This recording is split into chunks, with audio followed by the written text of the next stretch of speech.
জীবনে সমস্ত বাধা বিঘ্ন থেকে মুক্তি পেতে এই কৌশিকী অমাবস্যার দিন যে কোনো কালী মন্দিরে, যদি কোনো শক্তিপীঠে যেতে পারেন তো খুবই ভালো, যদি না যেতে পারেন কোনো অসুবিধা নেই, মায়ের যে কোনো মন্দিরে গিয়ে 108টা জবা ফুলের মালা দিয়ে আর একটা পদ্ম ফুল দিয়ে পুজো দিন।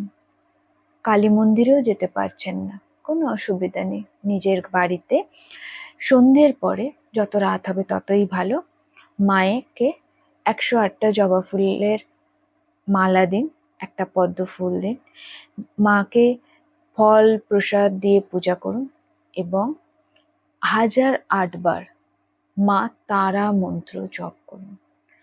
জীবনে যত বাধা বিঘ্ন আসছে সমস্ত দূর হবে, আর্থিক সমস্যা থাকলে সেটাও দূর হবে।